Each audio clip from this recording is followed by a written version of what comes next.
Welcome to Winning in the Shadows UFC 319 Plessis and Chimaev.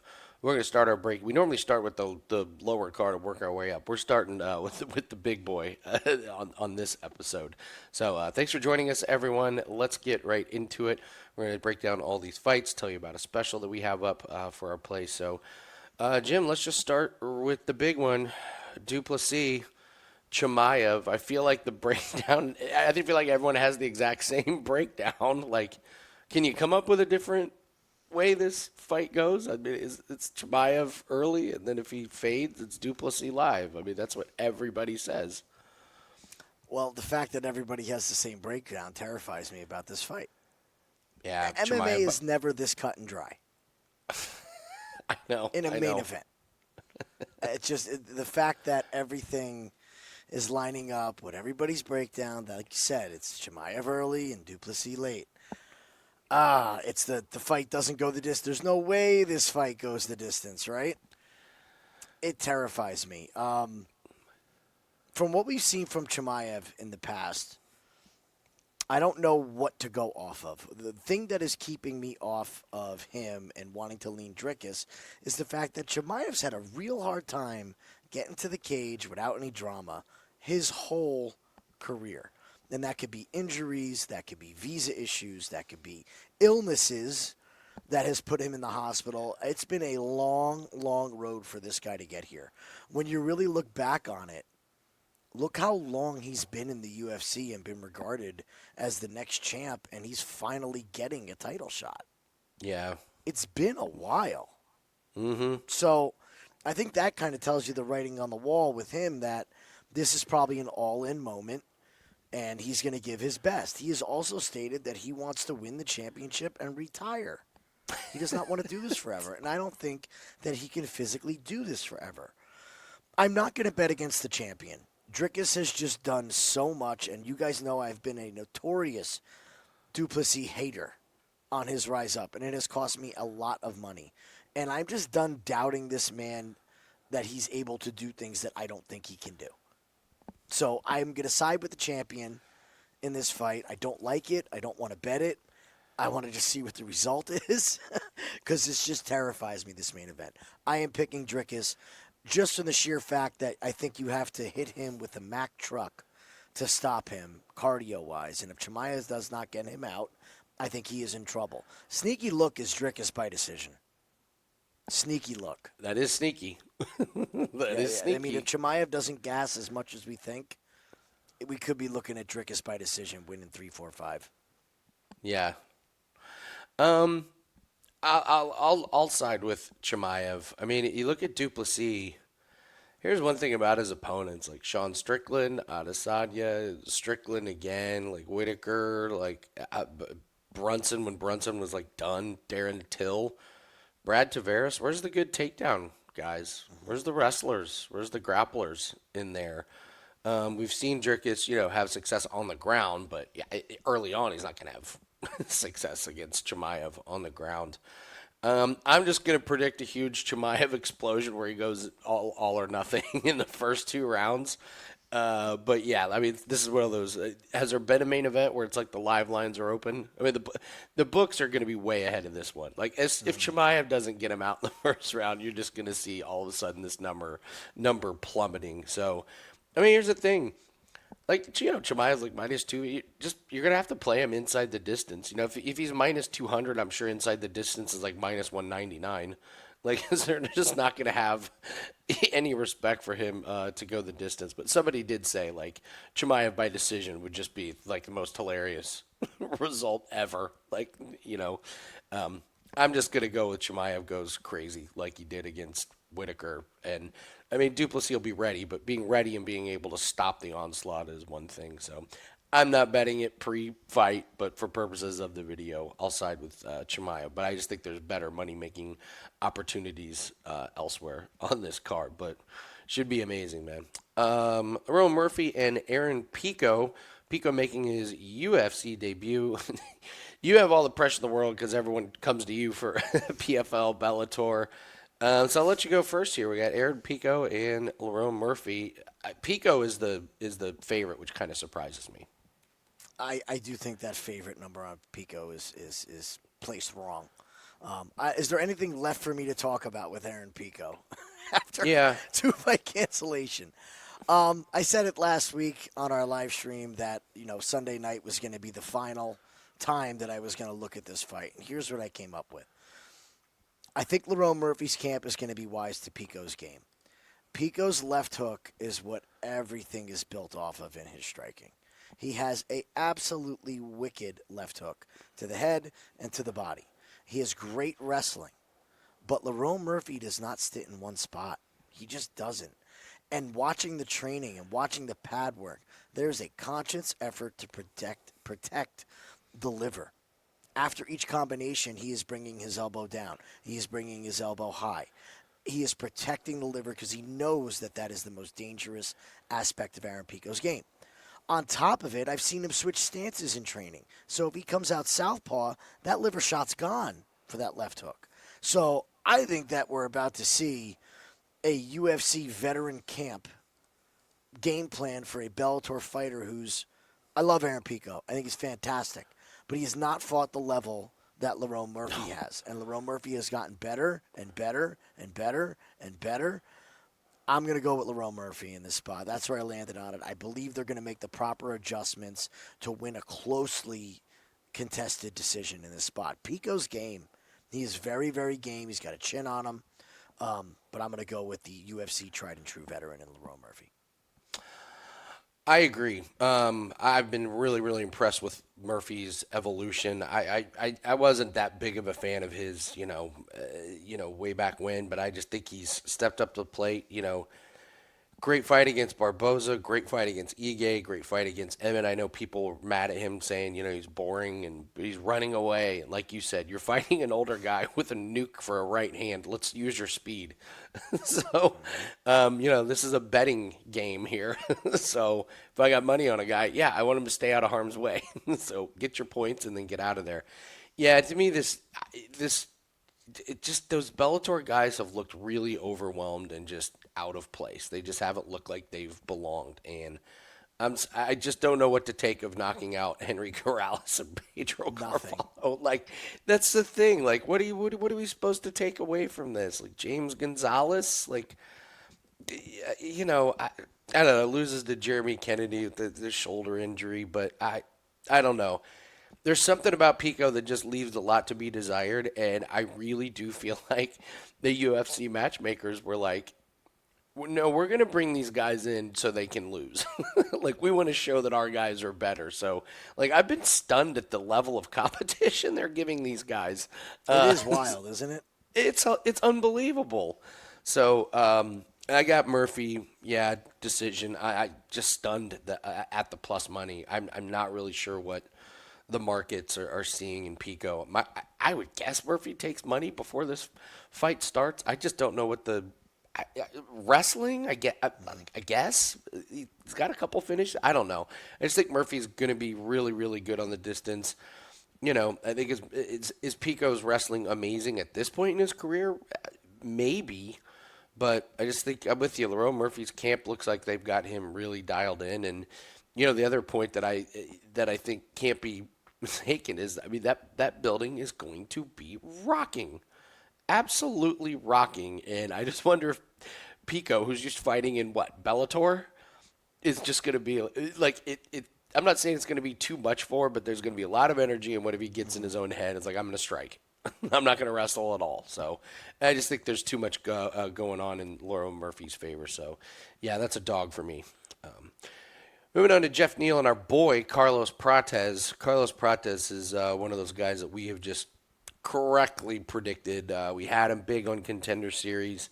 He scared us against Giles, but then, the power, Radke, Lee, Magny, loses to Gary, but you would talk about that Gary fight, how we found out, like, they're, like, best friends right before, and we were like, Gary decision. They liked each other, yep. Yes. Mm-hmm. We liked Gary before we found that out, and then we found that out, we're like, oh, no. Yep. Oh, no. Mm-hmm. That was pretty easy handicap once you find out that they're mutual respect for each other, and, Gary's from that Brazil area where he trains now, and, there were some connections there. What do you do with this? I kind of throw that fight out. I guess the good thing was, okay, great. He went 5 rounds. Okay, he got touched and damaged a little bit, and he was fine. But I don't take too much away from it. What do you break down on this Jeff Neal Carlos Prates fight? Well, first, let's talk about Ian Gary. Ian Gary is a freaking problem for a lot of people. Okay? Y'all can hate him all you want. He can be your most hated guy. That's fine. I'll keep betting on the guy and printing tickets. He is a top-level fighter. And for Prates to go 5 with him, look, nothing to be ashamed of there. And held his own. He didn't get worked in the wrestling. I thought the wrestling defense was very impressive. I thought the cardio held up better than people were saying. I'm done with the cigarettes talk. I'm done. There's Muay Thai fighters that smoke 3 packs a day. They fight 6 times a week. They're fine. Okay? This is just part of that culture, guys. We have to accept it. I know as Americans, it's not for us. Joe Schilling, famous American, smokes his entire career. Okay, K1 champion, glory champion. Big deal. That's wild. Don't worry about it. Jeff Neal, the article coming out where he said he's been waiting tables part-time because it's active rest and it's good money. Why not? So in his downtime, he's been waiting tables. Can you imagine I don't know, Can you imagine sitting at a restaurant and Jeff Neal walks up? Yeah. And if you know him, you're like, are we on Prates? Are we on a prank show? This can't be. Yeah. Where's Ashton? Where's Ashton hiding? Look, I think Jeff Neal's a good fighter. I do. I think Carlos Prates just leveled up the last fight. And that's a scary thought for our BMF from Contender Series, who we have had a great read on. I think Prates is going to get the job done and get the job done emphatically. He knows he does not have to worry about his cardio. And this not being a 5-round fight, I think that changes the attack mentality of Carlos Prates and takes it up to another level. I think we see the most violent, most aggressive Carlos Prates that we've seen in a long time. From an X's and O's standpoint, Jeff Neal stands very vertical in one spot, and you cannot do that against Carlos Prates. That's my biggest problem with Jeff Neal. Prates is a sniper, and he only needs one. He does not need to piece you up in combination. So if Neal is going to stand flat-footed in the middle of the cage, Prates is going to snipe him at some point. So I like Prates. I like Prates by finish. I think he gets the job done and makes a statement in this fight. It'll be the first time that Jeff Neal's been knocked out. He's been choked, but not knocked out. I just like agree Eric with, Anders last week. Yeah. That was. Jeff Neal's only 34, but is he slowing down? And when we say what's his peak here? When did he peak? RDA, when RDA blows out his knee in the first round, knocking out Luque, a split versus Pons. Now we're down to Mike Perry and Nico Price.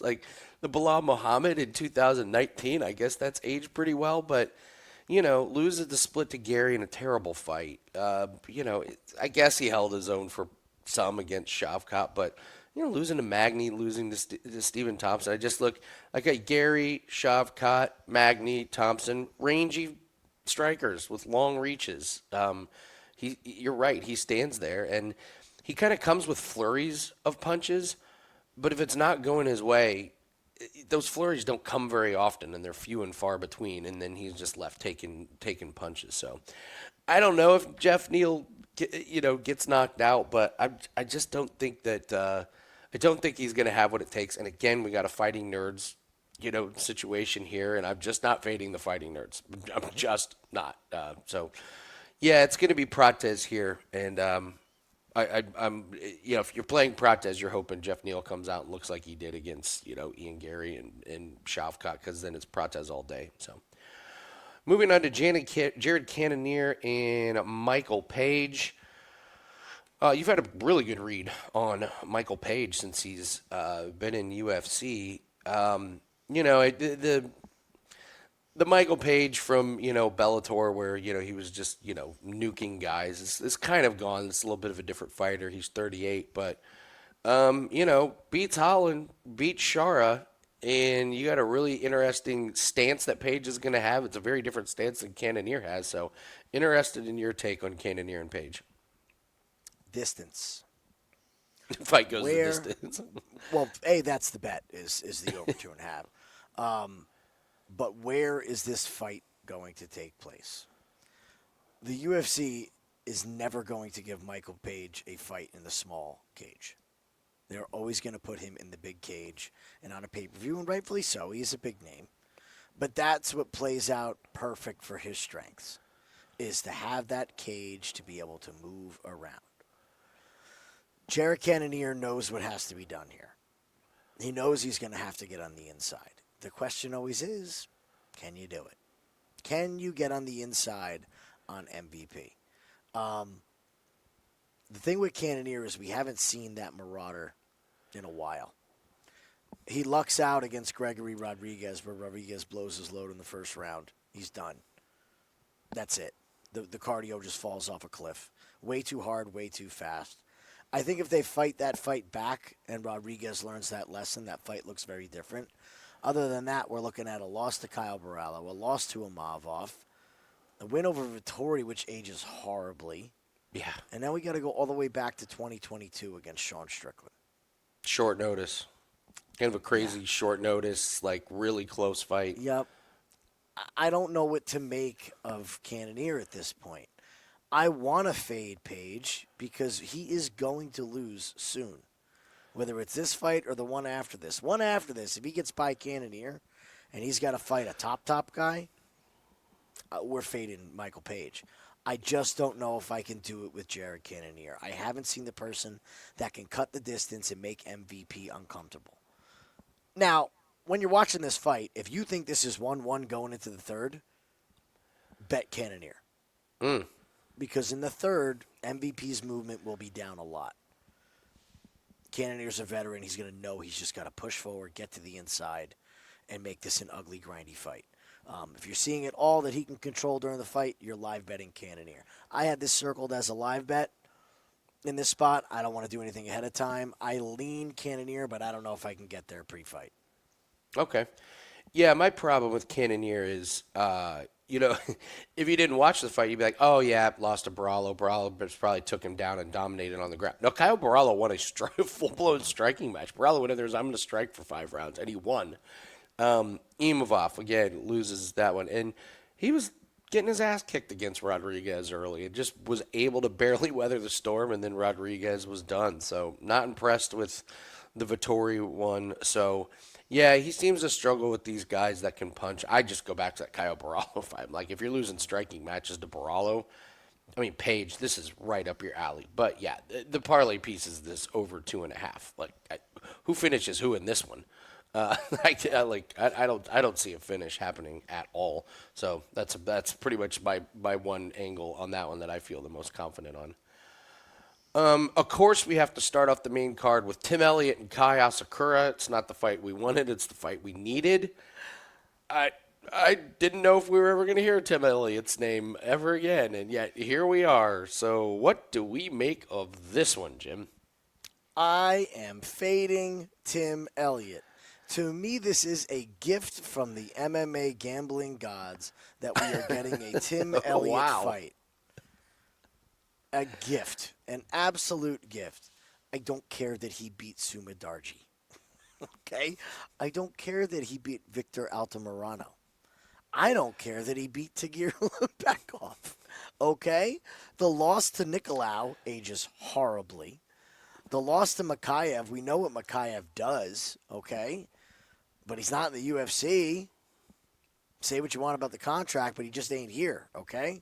You can't talk about someone if they're not here. If he was really worth it, Dana would have found a way to make it work. Kai had the talk about a lose, Yeah, a situation set up to fail in his fight. And I know we're talking about these Bellator guys from other divisions, but how about what they did to him? Just come on, we'll sign you finally. Go fight Pantoja. so funny. Is there a worse situation? Right? So crazy. I mean, and he looked like he should have looked against Pantoja. Tim Elliott's not going to pose those same problems. I know Tim can wrestle. Tim is so wild and so loopy, and Kai is so big and so fast. I think this sets up for a disaster against Tim Elliott. An absolute disaster. I think Kai Asakura finishes him. I'm expecting a knockout in rounds 1 and round 2. I think Tim's going to try to duck out of a shot, and the speed of Kai Asakura is going to get him in the pocket, and he's going to land the kill shot on Tim Elliott. A lot of miles on this Tim Elliott body. A lot of miles. And he's not getting any younger. So give me the fresher, younger fighter with the more finish upside in this spot when you know both guys are going to get hit. I don't know if you could take much out of grappling, but I guess I don't enjoy seeing that he lost 5 minutes in against Alexis Torres in March. I guess it doesn't really give me a ton of confidence. Do you believe they had him matched up against Tatsuro Taira? I forgot to touch on that. Like, what does that tell you? What a money-making machine that fight would have been. What does that tell you? We've seen this lately, that these canceled fights we can look at and read the tea leaves. Yeah. He was a lamb to slaughter against Taira. Yeah, he really was. I'll roll with you on that one on Asakura. Tim Elliott can gas. We've seen it. I mean, that's how he got lost the Makayev fight. He just got tired. So I'm not sure taking all that time off is going to help improve the cardio. So I'm not sold on Asakura, but I mean, what a step down. You go from Pantoja to Tim Elliott. That's an amazing step down. I think the sneaky one is the under 2.5 at plus 100. If you think there's going to be a finish, this does feel like a thank you fight from UFC. Like, hey, thank you for coming in and fighting Pantoja. We can't find anybody here to fight him, so can you please come in? And yes, we'll give you Tim Elliott after the fact. So yeah, Asakura by finish or just the under in case something weird happens there. So we mentioned we got a special for everybody, and yeah, we got 2 5% best bets that are up. 1 in PFL, 1 in UFC. We put them all in one pack. So coming off of a really, really nice weekend, 2-0, including a 5% winner. Unfortunately, we lost on Contender Series. That broke a 4-0 run in MMA. But the reads have been good in MMA the last few weeks. So like we're seeing it really well, and there's few plays that really, really jumped off the page. I can't say we're going to have a lot of volume in these, but any plays we do have will be attached to that. So we've hit 71% of our, actually now it's 73% of our 5% plays in MMA. So when we have a 5% play in MMA, go grab it. It's shown to be a very profitable strategy. So those are up at my page, wt.buzz/AL. Again, PFL is on Friday. UFC is on Saturday, but you can get both by locking in one package. So smoke and deal. 1 5% plays normally 35. You're going to get 2 of them for 39. So, all right, let's go to King Green and Diego Ferreira. I'll go first on this one. You have the floor, sir. I just want to see weigh-ins. And I want to see if Ferreira looks like he's properly hydrated. We'll say, hydrated, because he looked pretty good against Robeski. Now, what we know about Robeski now is Robeski just turns these fights into car crashes, and he's not very careful. But give Ferreira credit. Weathers the early storm. Robeski gets exhausted, and then he finishes him. Michael Johnson, okay, but it's still a finish. And look who look his last 2 losses are, like Gamrot and Dawson, like complete wrestlers, like complete wrestlers. Then you're going back to Dariush and a split Gregor Gillespie, but Robeski Johnson, not known for their wrestling like Dawson and Gamrot is. I'll tell you right now, King Green ain't gonna wrestle in this one.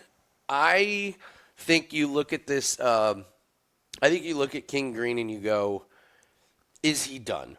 And if you think he's done, then you're laying the juice. It's only minus 155 on Diego Ferreira. I'm of the opinion that King Green is done. Excuse me. The spinning heel kick was nasty. It was beautifully set up, but I don't know, man. That early in round 1, I feel like somebody like Green 5 years ago would have seen it coming, or at least blocked it or something.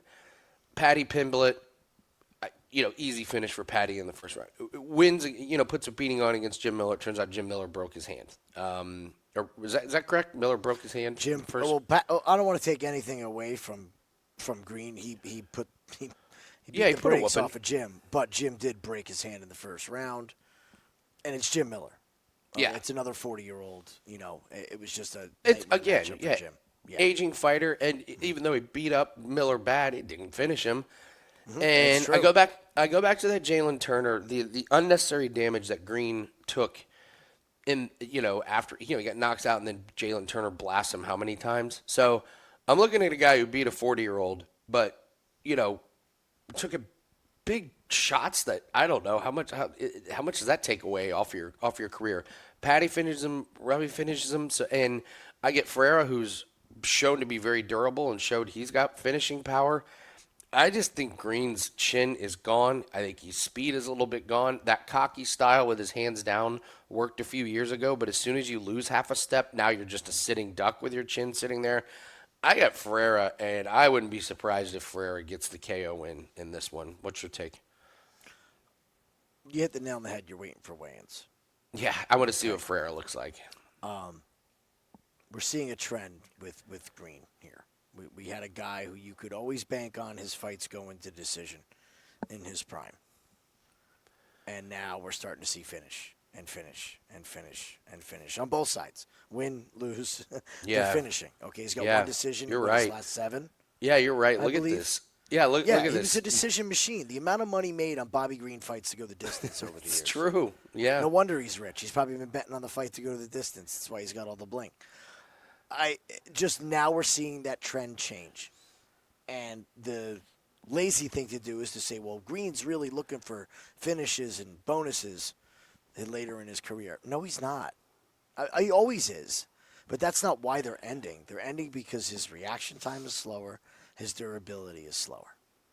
And he's been the beneficiary of some good matchups. Jared Gooden, Tony Ferguson, Jim Miller. When he's taken any kind of a step up to a dynamic attack where he can get hurt standing and on the ground, it's not gone so well. I do believe Ferreira has more left in the tank. I think he's got a better chin. I think he hits harder. Perfect. That style of Bobby Green only works when you have the speed and the vision to evade. And when you get older, it's not so much your speed. It's your hand-eye coordination. It's seeing the shots coming that you lose. And if you're going to stand there with your hands down, you're not going to see them coming as clear. And we're talking milliseconds difference between getting KO'd and evading something and never getting touched by it. So I'll pick Diego Ferreira. I'm not betting a damn thing till I see weigh-ins. Not a damn thing. Absolutely. Gerald Meerschaert and Mikhail. I think, is it Mikhail? Mikhail Oleksiejczuk. It looks like Oleksiejczuk did his full fight camp with Fighting Nerds. Mm-hmm. So I already know who I'm picking. It's Oleksiejczuk. He's been bad on the ground. On the feet, he looks great.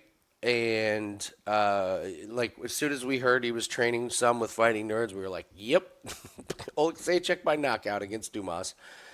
He's looked terrible against Shara. Looked terrible on the ground against Holland. Same with Michel Pereira. But when he strikes, he can knock out Chitty. Again, Barallo takes him down. On the ground, he's terrible. But Brundage, knockout.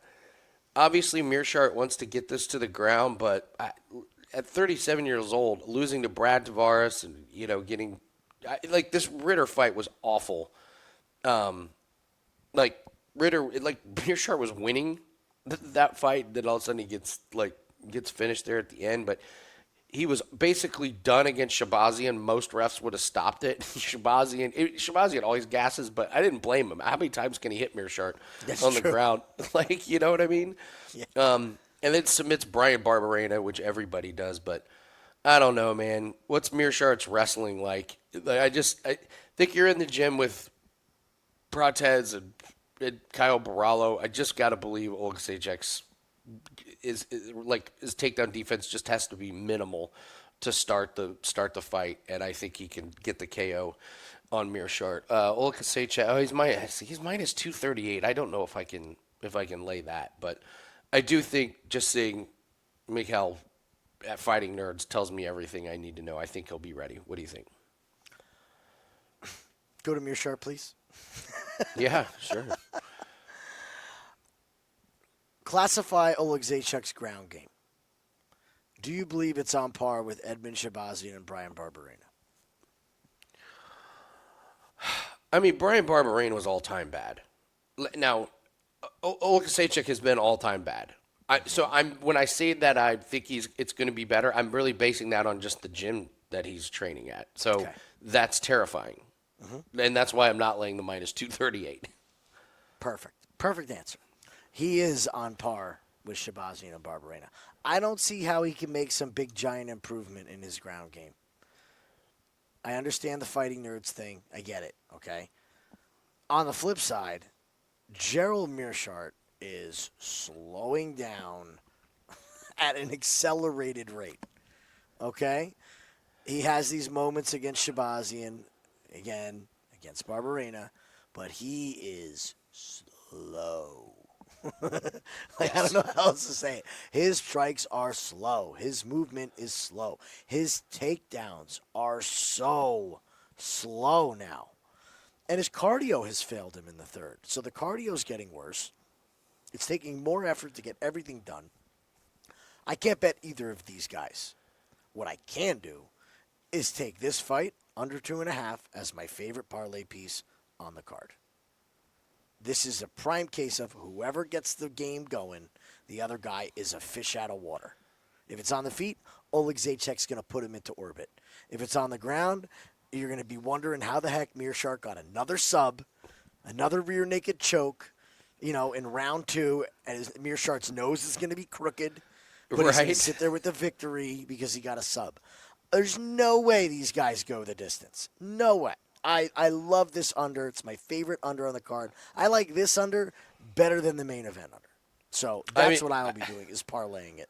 Somehow I will make money on fight doesn't go. I mean, look at all these under for Oleksiejczuk. The only one that went the distance was Shara, another striker who's terrible on the ground.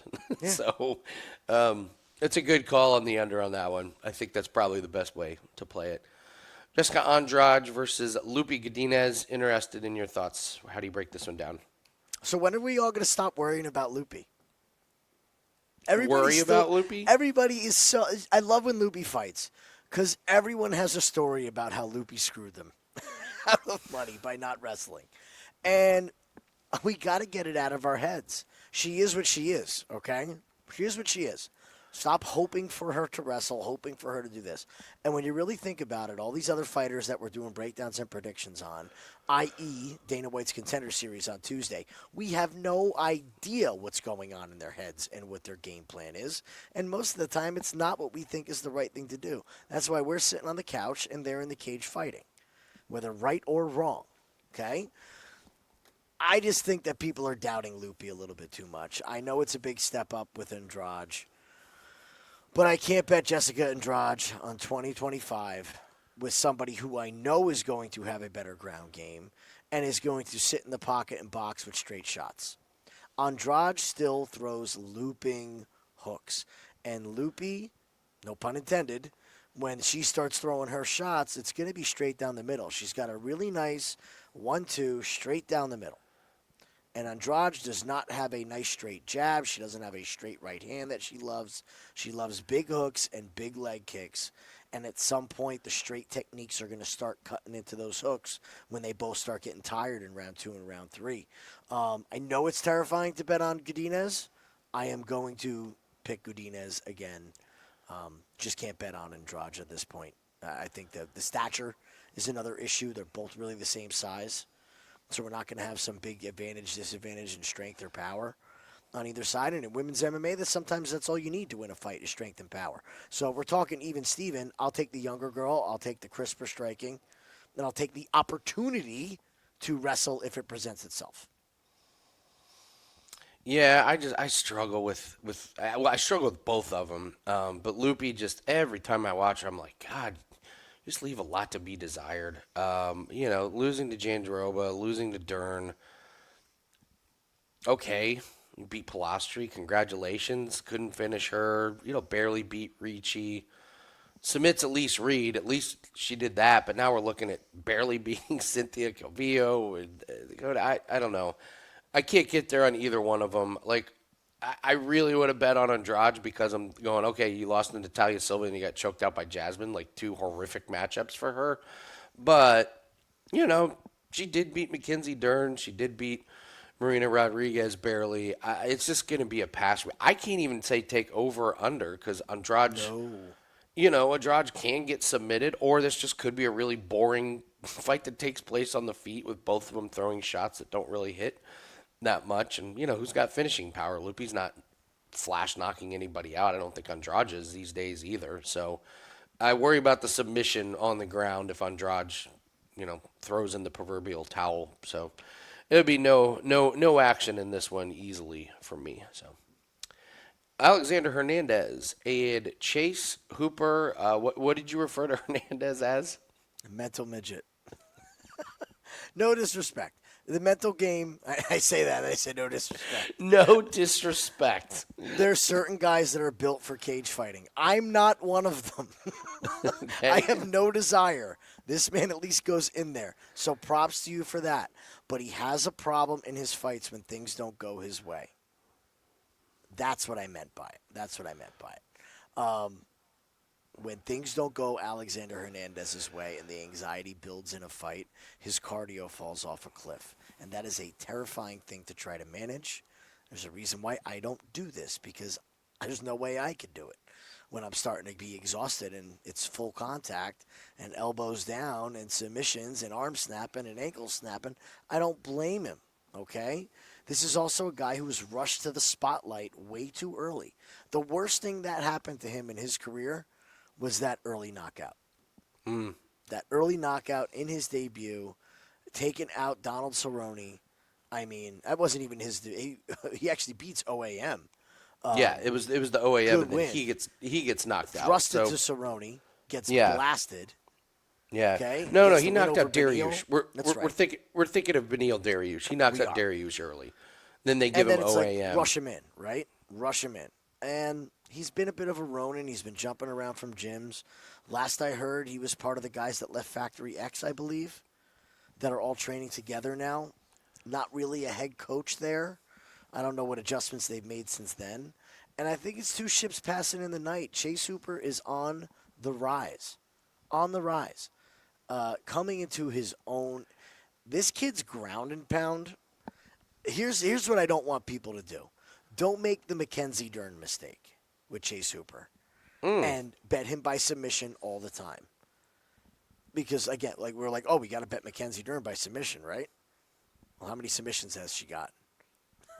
Not enough to pay the bills. So I think Cooper's ground and pound is live. Don't be surprised if we see a knockout on the feet for Hooper at some point. It's coming. It is coming. I love Hooper every which way in this fight. At some point in round 2 and round 3, he's going to take over. He's going to have to weather a bit of an early storm from Hernandez. And after that, it's going to be all one-way traffic for Chase Hooper. I actually also believe that he finishes Hernandez inside of 3. Yeah, I mean, cardio advantage Hooper. I can't believe it, but striking. I think his advantage Hooper. It's gotten better, and the combination of the volume and what he can do on the ground is advantage Hooper. And then if it does get on the ground, it's Hooper all day. So I'm struggling to see where Hernandez has the advantage. So I'm with you. Chase Hooper moving divisions was just the best thing for him. He just looked so much more comfortable and big. It was amazing how really thin and scrawny he was in the lower weight division. Now it's like, this is what you actually really look like. So I'm with you. Hooper by finish is a solid play. It makes you wonder with Hernandez if he would have hooked up with, say, a Trevor Whitman early in his career, where we'd be. Yeah. That coach that can not just coach you in the X's and O's, but from the neck up. Yeah. We move on to Edson Barbosa and Drakkar Klose. I will start us off with this one. So Drakkar Klose is he's interesting, and I think he's in trouble, and I think he's in trouble, like, period. Like, not just in this fight, but just as a UFC fighter. You go back to this very strange thing where he gets whiplash from Jeremy Stevens at a face-offs. And it was like, oh, like, very strange, really weird. Maybe it's just a crazy one-off thing. But he's out for a minute, man. A year, comes back, and they just give him a gift of gifts against Brandon Jenkins. Looks horrible in the first round. Finally gets going. He beats Rafa Garcia. He gets the strange win against Joe Selecki. Again, we saw it again with Kazama last week. Whenever you get picked up, just let go. Just let go. Over. Go limp. And then he beats Joaquim Silva. Congratulations. And he just makes the stupid mistake of, in a post-fight interview in the middle of the ring where everybody can hear him, when they say, who do you want next? And he's like, nobody tough. I want these easy guys. I want to keep making easy money. And so UFC is like, okay, here's Joel Alvarez, loudmouth. And he gets nuked. Just absolutely nuked. So, not to mention, he was outclassed from the very beginning, on his back foot, like, was terrified, wanted nothing to do with fighting Joel Alvarez. Now, don't get me wrong, nobody wants. There's not too many people that want to fight Joel Alvarez, but that was just a hilarious matchup when he keeps giving me these easy guys. Okay, here's Joel Alvarez. So now he gets Edson Barbosa, who, obviously, he had 39. His best days are behind him, but he's still got something left. He lost Lerone Murphy, but he had his moments in the first round, and he is still tough as nails. He's slowed down, but he's not like molasses or everything. And he will keep coming. They'll keep coming forward, and he will keep throwing punches. He gets the win against Youssef. He gets the win against Corntheu. So who's he losing to? Giga. Okay, that happens. Bryce Mitchell, you get taken down and lose to Bryce Mitchell, but he fought some really good, really good guys here. And I'm not saying Drakkar Klose is a fraud, but just since that neck injury, he's basically had one good fighter, and that was Joel Alvarez. Now, where's Barbosa? He's probably in between Silva and Alvarez, but don't be surprised if the first time Klose does not feel comfortable, he's on his back foot and he's on defense the entire time, and it just looks terrible to the judges. So Barboza is only minus 135. I really like this one. It's more of a fade on Klose. This 15-3 record, to me, does not speak to where he's at right now. What do you think? I've heard a lot of love on Drakkar Klose, and I don't understand it. I don't see what this guy does that screams elite, screams UFC level, screams top 10, top 15. Like, it's all just kind of vanilla with him. Stands very upright.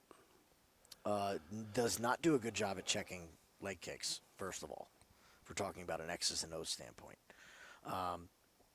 That killer instinct, I don't know if is there anymore. Kind of the same thing that you're saying regarding that. The thing that worries me is that this is at 155. So Barbosa has been down at 145 for a while. Now we're hitting up 155. So we have a fighter later in their career moving up in weight. I do believe that the weight move for Barbosa down to 145 was a good idea at the time, but not sustainable. I thought he stayed a little too long there. I actually like the fact that we're going to get a Barbosa that is not going to be just sucked dry at weigh-ins. The amount of weight that he has had to cover or cut and the diet that he has had to maintain to get to 145, Barbosa is not a small guy at all. So you could say it's a disadvantage not having the size advantage, but is Barbosa's style really built on size? No. It's built on speed. It's built on crispy striking, built on movement. So the move up, I believe, is going to benefit him in the later stages of his career. And I've just never thought that Drakkar Klose is on this level. It's going to take Klose getting the knockout shot early, and I feel like the damage is going to add up on Klose. Do not be surprised if this fight ends inside the distance. I think Oh, you're getting wow. value on Barbosa getting clipped early, and the accumulation of damage. I don't know if Drakkar Klose is here for it, man. Just his I don't think he's here for the wars. I just don't. And like you called it, right after that injury, he just hasn't been fighting the same. When it was going to be a dirty, gritty war, Alvarez, he folded quick and was Yeah. deer in headlights. Did not want to be there. So we could end up in that same situation. I think the number is going to keep coming down on Barbosa. I think you're going to be able to get a better line later in the week. For some, the love for Drakkar Klose just keeps coming. So keep that coming, and I'll wait to get the best number on Barbosa. Nursultan Ruziboev and Brian Battle. Brian Battle's another one that we've had just a fantastic read on. I loved him coming out of the Ultimate Fighter. Yeah, it's just really good, and he's done what he's supposed to. He's taking care of business. We correctly predicted he was going to lose against Vakardinov, and he looked terrible in there, but he's come back. The highlight of his career so far is taking care of Giuseppe, then giving that amazing post-fight interview and post-fight speech in France. Very, very close fight against Randy Brown, but that's because Randy Brown makes all of his fights unnecessarily close, it feels like. Interesting matchup here with Ruziboev because we've seen good Ruziboev and we've seen terrible Ruziboev. I thought he looked absolutely awful against Stoltzfus. Okay, congratulations, you knocked out McConaughey, but then okay, you lost to Buckley, but Buckley's amazing. He beat Dumas, who everybody's beating. I don't really know what to make of Ruziboev. I'll be honest. I've had a good read on Battle. This is going to be a fight where I just don't know. I have no idea what to make of these two fighters. Can you make anything out of this fight? Well, this is at 185. So this is Battle, calling it quits on the 170 experiment. So I thought he did really well down at that weight class. I mean, obviously, according to his record, he did. Odds are he's getting a little bit up there in age now, and that weight cut's probably not going to happen. And he's depleting his body, and over time, that just catches up to you. So can't really go by what we saw from Brian Battle over the past 3 fights. The 15-pound difference is big. 170 to 185 is a big jump, guys. That's a lot of weight. It's a lot of weight to be able to put back on. Most of these 185ers walk around at 205, 200. Come fight time, I mean, that's just a huge jump. He's so damn hittable that you just can't bet him in this fight because Ruziboev just has this laser of a right hand. So this could really nuke Battle early. That being said, if you're asking me which one of these guys has more fight in them, it's Brian Battle, unquestionably. Right? Most certainly in the dirty, gritty parts of the fight, Battle is going to have that dog in him. He's going to. So I think you wait on this fight. I think you're looking to bet Brian Battle when Ruziboev lands a couple shots and doesn't get him out of there. And now it becomes a dog fight because this fight is going to have to be a dog fight for Brian Battle to win it. So if you like Battle, I say you wait. If you like Ruziboev, obviously you can take him now at the plus money. I do not think this fight sees the final scorecards. Either Ruziboev is going to wilt or he's going to catch Battle early. And Battle's going to go down. Battle cannot continue to take the shots that he's taken without paying the price. That's what his terrifies striking me about defense this fight. is bad, man. It is. It's bad. So tread lightly on this one. Yeah, you're right. I mean, for just one strike power, yeah, I would think this might be the hardest hitter Battle's faced. So he leaves himself too open. It's not going to take long to get him out of there. But again, I've had a great read on Battle, but my time is done betting on Brian Battle in this one. Karina Silva against Barbosa. We joked, Jim, that the gambling gods were not looking down on us because when we saw that J.J. Aldrich was going to try and fight Karina Silva, we were just like, line up the Brinks truck. Now, darn it, she's going to get somebody that's going to fight back.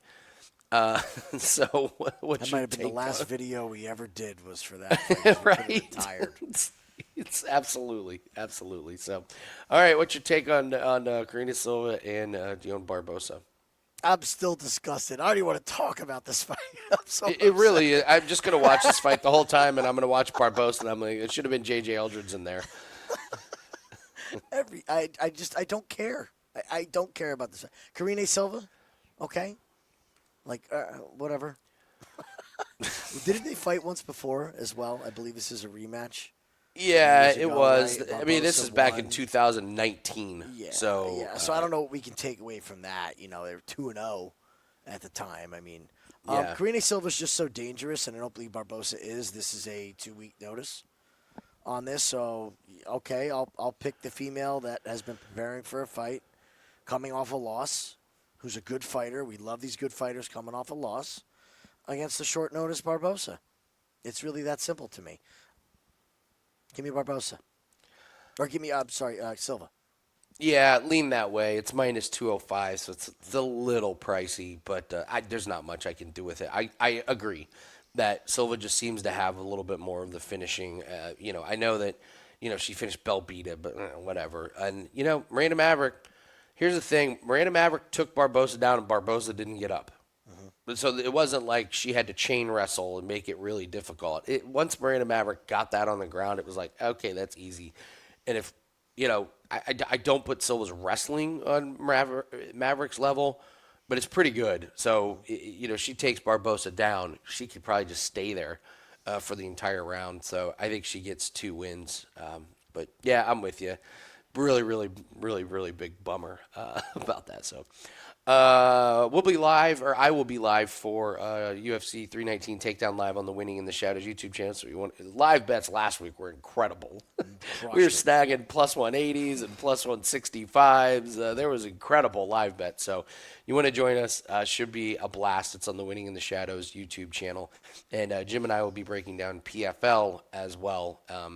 Probably no live show for PFL. But we do have that 5% best bet that is up in PFL that comes with the where is it?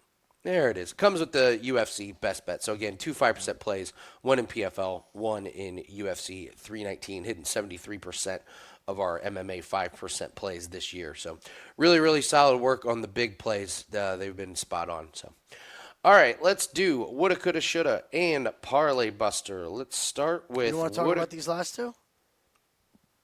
Yeah, I mean, there's no lines out for them. These are the Ultimate Fighters fights. I just want to real quick. I know you watched every episode of The Ultimate Fighter. I did, yes. And you loved it. It was a great season. Great season. The fights were great. I'd love to know your picks on these. Because the coaches were really Cormier and Sonnen just played so well off of each other. It was just a very different season. It wasn't like all drama. It was just kind of fun, lighthearted, and then they all got in the cage and put on great fights. This Neal is a violent mofo, man. This guy is he beat the shit out of the guy in his fight. And I really liked who he just beat. I thought he was going. That was my pick to win the whole thing. If he can keep it on, if he keeps it on the feet, Neal's gonna. There's gonna be a lot of finishes if this man makes it into UFC. I have no opinion on this one. I kind of lean Morales, but again, I don't see the lines. But yeah, Donchenko was the one that I walked away. I was like, okay, that guy, the UFC is gonna like him because it's just he's got something, and he also eats shots. So it's like it's bad defense, but he's willing to eat 3 shots to land 2. So this is the fight that you should be excited to watch. So hopefully Rodrigo obliges and we get a complete barn burner. So no clue what to make of this one. I haven't been that impressed with Joseph Morales. I mean, listen, they're good because this was a really competitive season. I didn't think there were hardly any bums in there, but yeah, Donchenko is the one to keep your eye on. So I forgot Donchenko and Idris. Yeah. Yeah. Yeah. Yeah. Probably smart. Not pumped with Morales.